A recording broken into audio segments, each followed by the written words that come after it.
Hey y'all, so kind of had a blow up situation with my sister earlier. After I let her know that I'm trying to leave and go somewhere and not let her know where I'm going. Um, Let her and my parents know where I'm going. I think she was basically upset a lot at the beginning because she's been kind of like in the middle of me and my parents in terms of like they keep asking her about me and she's trying to like, you know, I guess be an advocate for me while also, she cares a lot about our parents, which I can't even imagine that. Like, well, I think we just had two different like childhoods growing up. Um, Completely different. Like, I mean, I don't know how many times she was beat, but you know, it was weird too because I would talk about like physical, sexual, and emotional abuse, but I felt like somebody's like walking back there, like in a parking lot. I think they're just going in. Um, Physical, sexual, and emotional abuse. I let her know that I experienced and kind of described in depth like what happened. And you know, at first she was kind of like just saying like, "Oh, like those are serious things. You can't just throw those terms around." And you know, I would like I guess because I wasn't penetrated like or was made to penetrate someone. It's not maybe as serious as sexual or I don't know what she was trying to say originally was, but this is not any shade towards her or anything, so I don't want anybody in the comments being like, oh, she doesn't understand. But I think it's more of just a separation thing. Like, I don't see, like, I never got along with my sister, I think. Not even in just like, we talked about like how we didn't get along as kids, but I think just as a person, like, I just don't even feel compatible with her. Like, what she talks about, the music she likes, like, you know, yeah, mostly just the conversations that we have. It's just like very surface level, I feel like. And it's partly my fault, it's probably partly her fault, and, not trusting each other, possibly. Like, this was the first time I heard her like curse really in a conversation, and she was like, cursing up, not a storm, but I mean, I was cussing too. And, I don't think we've really cussed in front of each other. I like kind of started like on a recent trip when I visited her, just to like try to be more authentic. But it's a weird relationship. Um, but yeah, she was crying. I was crying. I was like, trying to explain. I didn't mention complex trauma or complex PTSD, but I mentioned just like depression and like suicide, like that I felt, last year, and kind of why I came to live here where my parents are providing a place for me. And she like let me know about how like my parents are, you know, or I guess kind of like the family's just like tiptoeing around the fact that I've just been here and I haven't been really doing anything.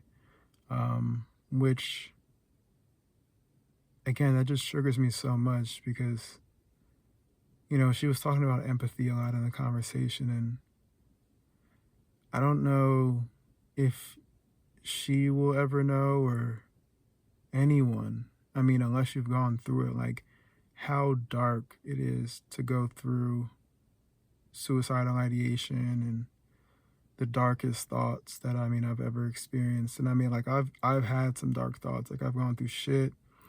I literally, said recently, I think a song that I was playing for you all, like I have a fetish for gore, which is like not an over exaggeration, like watching gore and bloody things, like real people getting like beheaded and, you know, shot and jumping off of buildings, like that excites me. Seeing limbs broken off of people because I feel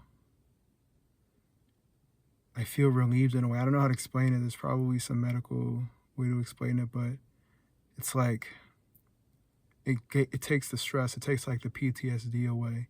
Because you know what it is? It's me. It's because I'm always anticipating something bad to happen. So I guess in a way, me seeing that is like it's taking the steam off. Like it's like, okay, it finally happened. Like I'm not always on edge because I can just finally see, okay, there's the climax. Like something terrible happened, and because it always feels like my chest is tight and everything. But yeah, I guess this is just a video about how we're just at that point in my life where I'm splitting from my family, you know, at least my immediate family and probably more my extended family too, just because I don't really talk to none of them. And yeah, I mean, I don't really know what else to say. It was an emotional conversation. I mean, we talked about a whole bunch of stuff, but I kind of just narrowed it down to a few things. But I mean, she was like super upset after us because she was asking me, she was like, why don't you want to tell me like where you're going or whatever? And I was basically just like, you know, I don't want you to like slip up and say it or in a conversation or, you know, I wouldn't trust myself. You know, it's not about a trust thing. Like it just things happen where you happen to mistakenly say some information or share it. And I was like, the best way to keep a secret is to not know the secret. And she was like, well, what does that mean? And try to explain it, but I don't know if I got across to her. I think our brains work differently. And, but she, you know, I will admire her for continuing to help me in the process because, you know, she made it clear that she does care about me. But for me, it's really just hard to see because I feel like, and like if she sees this and, you know, she might get super mad at me for what I'm about to say, but I feel like the brain wavelengths that she's on is just like at some sort of like lower frequency where I don't know if she's not processing as much or like I think maybe because I'm hyper processing, like I process like every tiny little detail and I'm like, you know, every small thing, like I notice every small detail in everything. Um how people act and how people react and I think it's just from the complex PTSD. Um but you know, she was like mentioning like how I had abused her as a kid because I would like hit and push her and scratch her. And, you know, I mentioned that, you know, how she slapped me once and I like never forgave her for that. And I think that kind of tore up our relationship along with just like always feeling like she always had an attitude with me and I would just be trying to joke around with her. But, you know, I would take it too far. So, um, yeah, I don't think we have the same humor. I don't think we have much in common. I mean, other than the same parents. Like, the things she's into is different. Like, I feel like, I mean, she's enjoying business school. She's in, you know, grad school.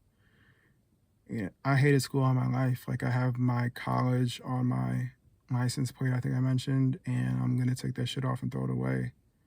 Because I feel like I've been just living a lie my entire life. I never wanted to go to college. I never wanted to go to school past, you know, middle school, I feel like. I knew it was all a joke. I skipped first grade, by the way. And I think at a certain point I just gave up. Like I'm not trying to like toot my own horn and say like I'm the smartest person in the fucking world, but I realized very early that school was a fucking joke. You know? You weren't learning shit. You were going slow as fuck.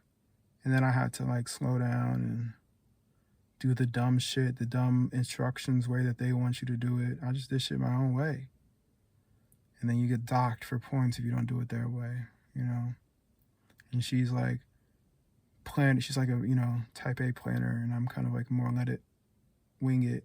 But I think she's right. You know, she was like, I do need a plan. And I have in the past, and it has worked out where I like do a, you know, in-depth kind of plan, like business plan sort of thing, or like I do what's called like 12-week years where it's like I create my goals for the year and then figure out how I can accomplish it in 12 weeks by creating a schedule for it. So, you know, I'm down for doing that and I want to do that before I leave on Friday so soon. I gotta like figure out my medications shit too because I'm gonna be kicked off my insurance and I think I'll have to get like Medicaid for my state.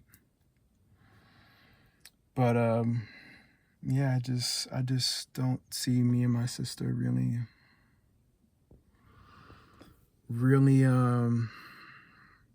relating. I mean, I'm glad like she cares about me, but I'm just at a point where I don't care about anything. I don't care about anyone. I really don't care about anyone.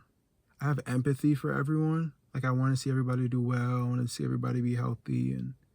But if somebody dies, like I told her, like I've been dissociating my entire life since a kid because that was the only way that my brain could escape the pain of abuse. And she was like, yeah, I know what that is. But it's just like, I don't know if she understands what it's like not to feel anything. It's a very, very unfortunate feeling. You're just numb. I told my dad once, and I was crying in my room recently when he and my mom came. And the thing is, too, it's like I really don't even have a problem with my dad as much as my mom. My dad is kind of like whatever, you know, he's super chill and fly by day, do whatever by night, and he's a real sweet guy, you know. I'm honestly kind of jealous of how emotional he can be, you know, how kind he is, because, you know, I've never felt comfortable being vulnerable and honest and, you know, caring for people. Like my sister mentioned that at one time when she was visiting me when I was living in Atlanta, like apparently I dropped her off like on the side of a road, like in the middle of the night or something, late at night in Atlanta. And I didn't recall that. I still don't recall it. I can't really see myself doing that. I don't know what possessed me. Maybe I was upset. Maybe I was thinking about something else. But she was like, she was super upset from that and was talking to her friend about it. And I think that kind of describes how I can be sometimes, because my mind is just like in another place a lot of times. Like I'll be so mindless, either dissociating or just having my mind wander. Or even just like I remember, like I was thinking about me when I was dating this girl, and you know I was dropping her off, and I should have walked her into, you know, her apartment, and I didn't, and I kind of just like waited in the car, and I probably should have opened the door for her, and I split the bill with her, so I was fucked up. You know, she had like chosen a place for us to go, and you know I was like trying to, you know, find a Mexican place for us to go because she's Mexican, and split the bill, man. Like it's just, I don't know. Anytime I can be vulnerable with somebody, I always say no, because I'm fucked up. Like I feel like anytime I get close to somebody, I get hurt. So I just don't get close to people, which is fucked up. Like I don't know if I said this before, but it was like I don't even want to get a dog or a cat or a pet because I know it's just gonna die. I feel like I've been through too much trauma and stress in my life. Like I just, you know, that's what I was trying to tell my sister. It's like I just need to get away from everything, from everyone. You know, I just want to be in a private location. She was like, how are you going to afford it? How are you going to be Ubering? You know, like, you know, you should get like a 9 to 5, and, you know, how are you going to, you know, make money, pay taxes? And, you know, she was helpful actually. Like I wasn't even fucking thinking about taxes. So it's a lot, man. And all this considered, I'm planning to leave on Friday. Now, I actually had another idea too, which is instead of living in an Airbnb, which, because we decided like based on the income I would make that I would need to spend no more than $850 on housing, but I was looking at a place for like $1,000 for the month. But it had also crossed my mind. I was like, there's gotta be another cheaper option, and there are 24/7 offices where I can run a private office and like, you know, like one of those shared co-working spaces. And I was thinking, I mean, shit, like people have lived in like storage units and like, fucking people have lived in offices, but like I just Googled like, or, you know, DuckDuckGo'd how to live in an office space. And it had fucking step by step, like, you know, see how it is at night and test it out. And I think I'll do that because it'll only be like $230, $250 a month, you know? And then I'll pay for, I guess, like people do like a gym membership. I guess like, cause yeah, I was like people who live in their car too. So like people get a gym membership, shower at the gym. I can do that and then sleep in the office, make it look like I'm not actually sleeping there. I got to get rid of a lot of my stuff though. I was thinking like, okay, I'll get a storage unit too to keep all my stuff. But honestly, at this point, bro, like I just got to get rid of shit. I don't want all that shit. Like that's also just like where I am in life and my whole anti-consumption, anti-world, like anti-things, anti-having everything. Like, I just want to wear like 3 different shirts, 3 different pants. Honestly, I've been wearing one pair of pants for like ever, for the past like year almost. The past, I would say, 8 months. I have not given a fuck. I'm not giving a fuck. And I have like all these shoes. And I'm like, oh God, like I got suits. I'm like, fuck. Like, I don't give a fuck about these damn suits and dress shoes and all this other shit. I'm like, God damn, but I'm like, I gotta keep it just in case it's like, oh, somebody invites me to a fucking wedding. I don't know how they'll get my fucking contact information. I only went to the one wedding because they reached out to my parents. They were friends. Their parents were friends with my parents. So, but like everybody else, like nobody really has my number. I just have like my closest friends, like have my iMessage, like 3 people, maybe 4, maybe 5, but maybe 6, but it's really not that many. And it's my fucking computer iMessage is not even my fucking phone. So yeah, just an update, y'all. So hopefully I get everything figured out. Hopefully I can just like get an Airbnb maybe for a week or 2. Drive down and tour, office spaces, and then figure out which one looks best, and then get that. Like the only other thing is like food, but I've already been kind of doing like intermittent fasting where I'm only really eating like 1 meal a day at the end of the day. So I'll probably do that. But I'll probably have to eat out because I was like, there's nowhere I can fucking cook unless y'all have an idea for that. Let me know. I was like, yeah, I won't be able to cook. Like I'll be able to have a fridge in the co-working space where I can put like my food, but it's not like I'm gonna like have like a cook something and like maybe they'll have a kitchen there, but it's not gonna be like cooking chickpeas and like fucking seasoning it up, fucking stinking up the place. And like smelling like onion powder all through the fucking space. I was like, cause I could get one of those like portable stoves I was thinking and put it in my office and like start cooking. Shit, I might like in the future, but like at the same time, it's like, okay, I will need to store all the food, and then it's like you're sharing a refrigerator with everybody, so it's like who has this big ass bin of chickpeas and big ass bin of quinoa? And like that's really all. Like I won't take up much space, but it is like a lot, So I'm like, I don't really have like a bunch of shit I keep in my fridge. Like probably should eat more fruits and shit, but honestly, like my body has been fine. I haven't worked out in a while, and I can tell because like when I start running, like my back will hurt. When I start jumping, my back will hurt. So yeah, this is my life. Depressed. That's how I start off one of my songs that I'm releasing. I wake up, take pills, da da da. But yeah, and I'm recording this in my car because I was just Ubering. I'm still online, but I haven't gotten a notification for 18 minutes, so it's probably the end of the night. It's like 1 a.m. Things are probably closed now, so I'm gonna text my sister when I get home. So I'll probably upload this when I get home and maybe work on another podcast episode because I want to get back into that because I really like doing that research and like making the Raising an Alarm podcast. So I'll probably do that and have a playlist for that. But thanks to y'all that watch these videos, and comment. Shout out to Out of the Loop. Like, you're a real one, connecting with me. And we have very similar stories. And it's just good to have somebody out there, even over the internet. So, this is life. And I have big dreams for the future. Like, I was kind of joking with my sister when we were talking before. So like, oh, I want to be a millionaire by 30. It's kind of a joke, but kind of not, where it's just like, at some point I want to have a lot of money because it's like you need money. Like I was just watching like this Childish Gambino freestyle where he was like, people say money's not everything, but like you need money to do things. And I'm like, yeah, like it fucking sucks. Like you got to do something to sell your soul. Maybe not sell your soul, but damn near do shit that you don't want to do that aren't really that beneficial to society. But yeah, all in all,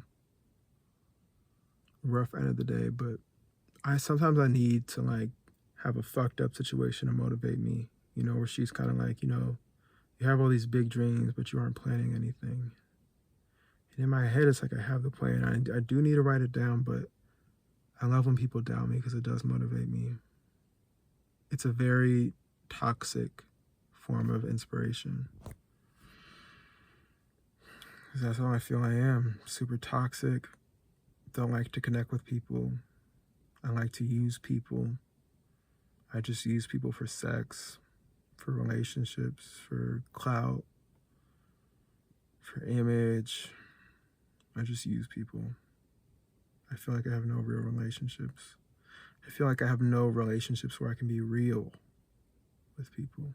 Other than a couple like in high school. I feel like in high school I was probably like the realness, but I still was like, I was hiding in the closet and that type of shit.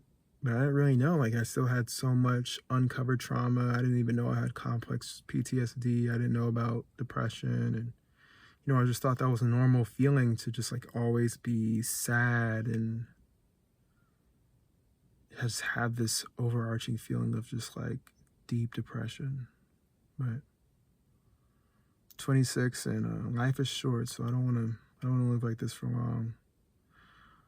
I just want to get back on my feet, make some money so that I don't have to rely on my parents. That's the main thing. It's just like get out of my parents' purview, get out of the system. Because as long as they're paying for anything for me, like I'm controlled in a way by them. So thanks for watching. I love you all out there. Please be safe and make the most of life. Okay, bye.